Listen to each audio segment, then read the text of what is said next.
say that wouldn't have. I'm about to take a sip of coffee, but it was even shorter than that. So thank you. And what a great story, John. Thank you for sharing that this morning. And actually, just while I was up there, I wanted to reiterate what Pete said earlier on. That is true. Exactly what you said about everybody plays their role. But there is one caveat to that, and that is those of us there in Parliament who nobody would miss if we weren't here. Just to correct you on that one, otherwise well said. But Stefan, Marie, thank you for having me along today and for the opportunity to speak. And it's a huge privilege and a huge honour, and thank you to the FGB board for the work you're doing. And I want to actually just applaud the vision of FGB being a movement empowered by the Holy Spirit to transform the culture of nations through the work of the Kingdom of God. And there are a lot of, I think, parallels in what I hope that message will do in terms of the world of politics as well, because I think there's a lot of correlation. That mission statement, I think, applies equally to what we do as well as what is happening in the broader community as well. Stefan said to me this morning, look, perhaps just spend 10 minutes talking about your journey, yourself. I mean, I don't like the term journey because everyone's on a journey, but your story about how you get into politics, and then a little bit about the state and the current affairs of politics and all that sort of stuff. So 10 minutes, you said. So I've nobbled this down to 2 hours, and we should be done by about midday. So no, we will be very quick. I can assure you, it is a very brief story. But it is an interesting path, because I've heard a lot of stories this morning about people that are actually doing real stuff. I was a lawyer prior to being involved in politics, which has its own ups and downs. But I'm an Adelaide-born person. I was born here in 1974. My father was born in former Yugoslavia, in what is now Serbia, with, of course, an Orthodox background. And my grandma was a very strong-willed woman. She is probably the reason why I'm standing here today in many respects, because she was the true entrepreneur. She was the person who forged her own path in what was a very difficult environment, of course, in World War II, and then became increasingly difficult for the Antic family in Belgrade in Serbia when the communists came through. And of course, we're seeing a lot of parallels now, some frightening parallels now that are coming through, which reiterate the fact that these themes never go away.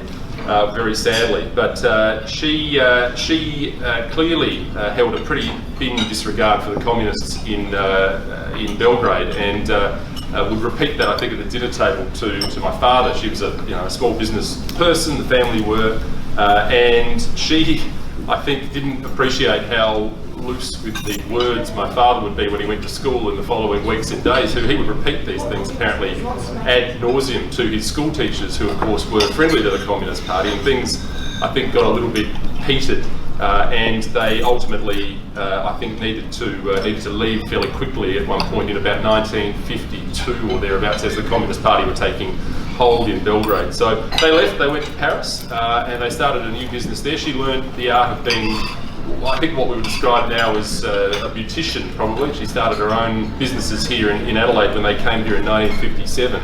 Put Dad through medical school, and he went on to become the Director of Thoracic Medicine at the Royal Adelaide Hospital for 40 years. It seems like about 140, but they eventually moved him on, I suppose, because he just loved it so much. He loved being involved in public medicine and health, and it's a great story of what used to happen in those days, where a complete restart in a new country.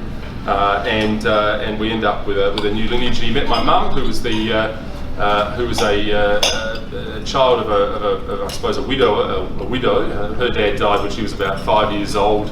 I never quite understood what it was, but I think he was involved in a car accident, which I have this feeling we never quite understood, but may have involved some drinks at the Botanic Hotel. He may not have been looking left and right as he was going, sadly. But in any event, my grandma did a magnificent job. In those days, there were no really such things as life insurance policies, and she didn't have the benefit of all of that. But she did what Aussies did in those days and just knuckled down, got on with raising a young girl on her own. They met, and I was one of two. My brother went into medicine as well. He unfortunately passed away about 5 or 6 years ago from a brain tumour, which was very sad.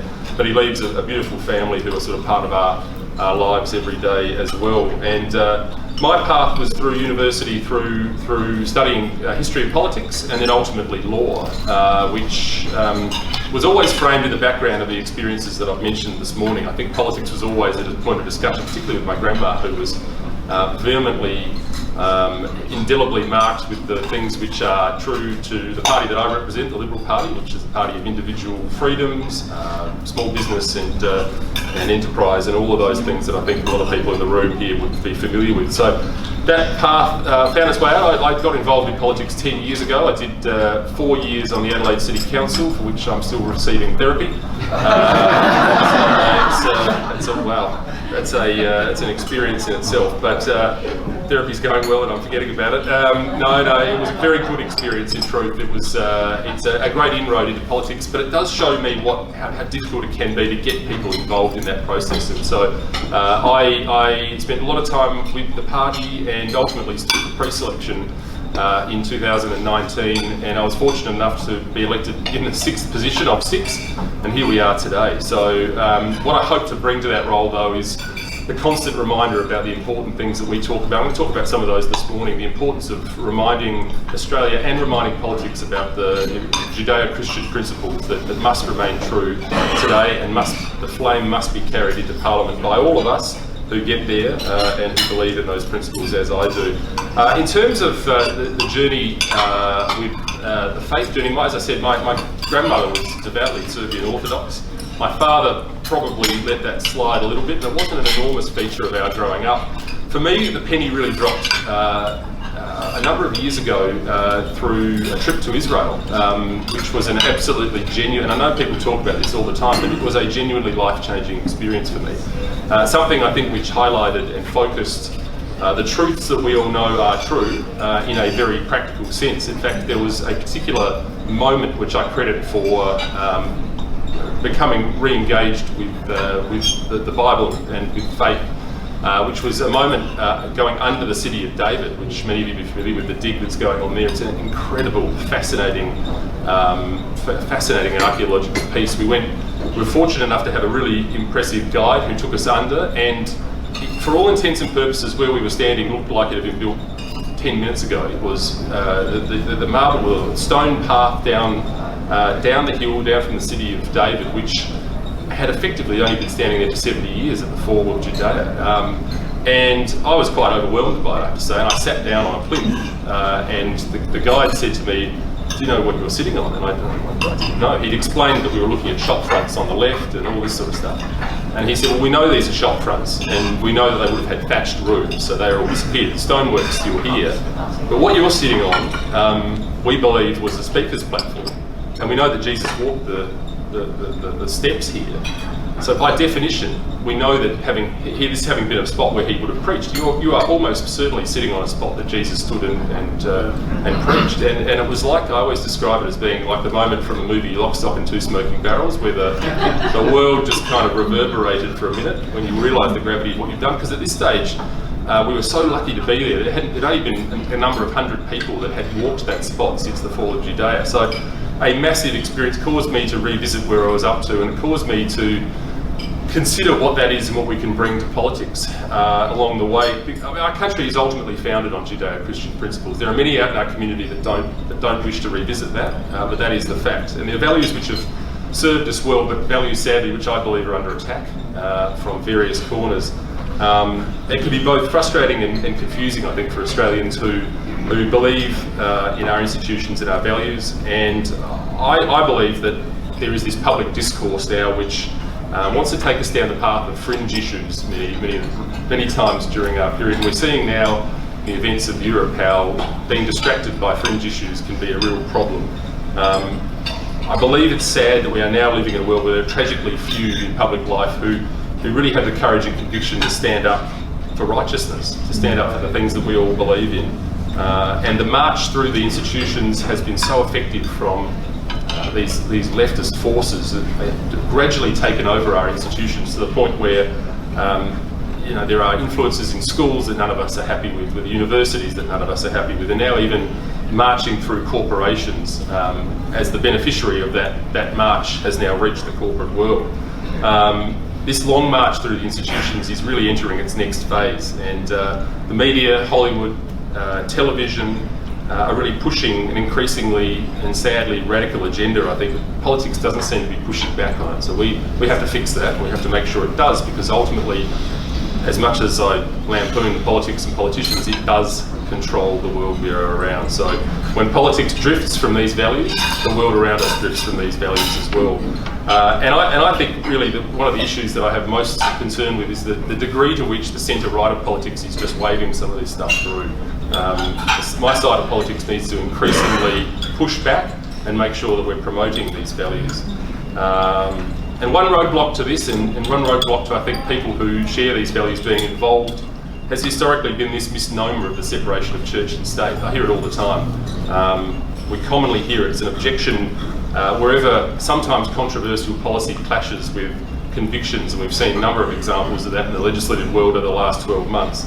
I always find it curious because according to the previous census, 2016, roughly 60% of Australians are religious, have some form of religious belief, and something like 52% of those are Christians, or of the Christian faith.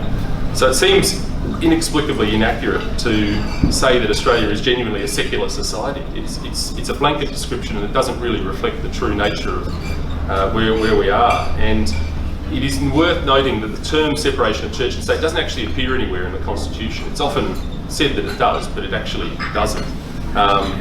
But what does appear is the term Almighty God. It appears at least once, and whether a reference to God should be included was actually debated by our founding fathers, an American term, but it's one that's true. It was ultimately concluded that God should be referred to because religion was so important to the Australian people, and the founder of my party, Sir Robert Menzies, was a devout Christian. There are many floating around my party would disagree with that, but that is a fact. He was, and he brought those beliefs, not necessarily the religious doctrine, but the beliefs and the value structure of everything he did.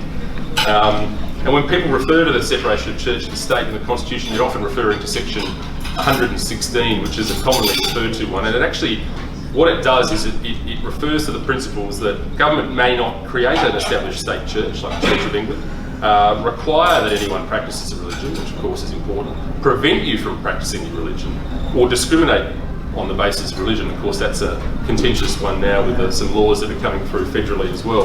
But it does in no way states that religion is not welcome in public life. The purpose of Australian secularism was ultimately not the suppression of religion, but to avoid sectarianism, which we'd seen in other parts of the world prior to that. So not favouring one Christian denomination over another.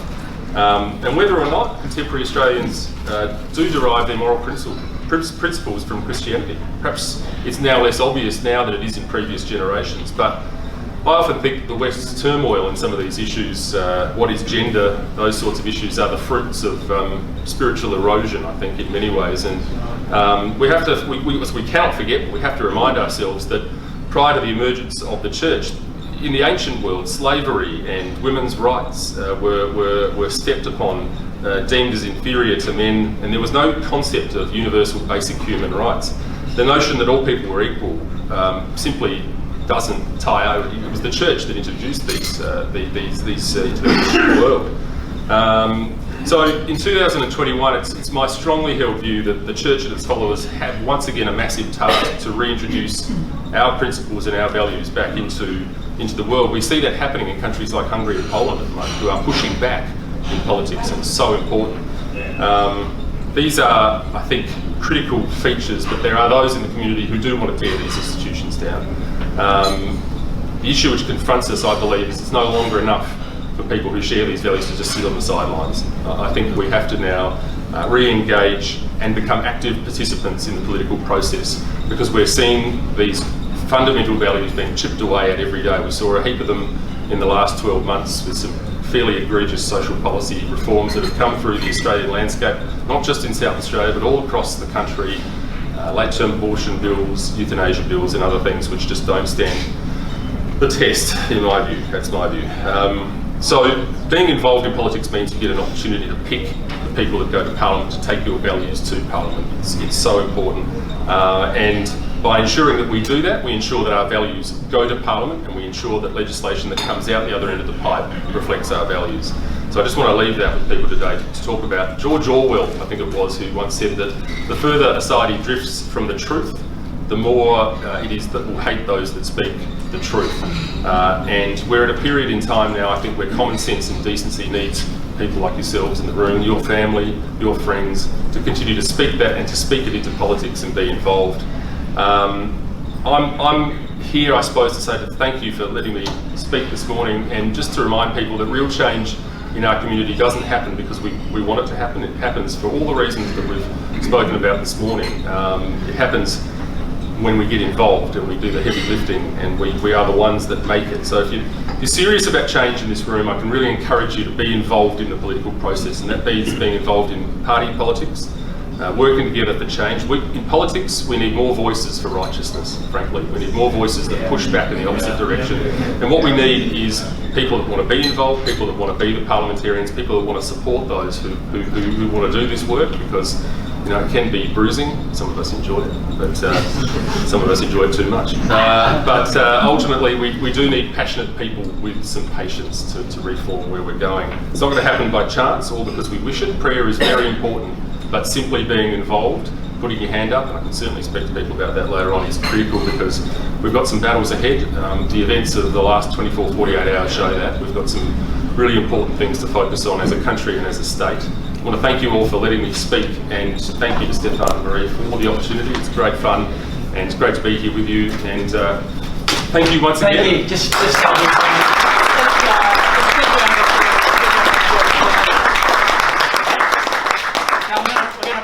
Senator Alex in a moment, but you're free to stay a little bit at the end. Yeah, of course. Okay, so if you've got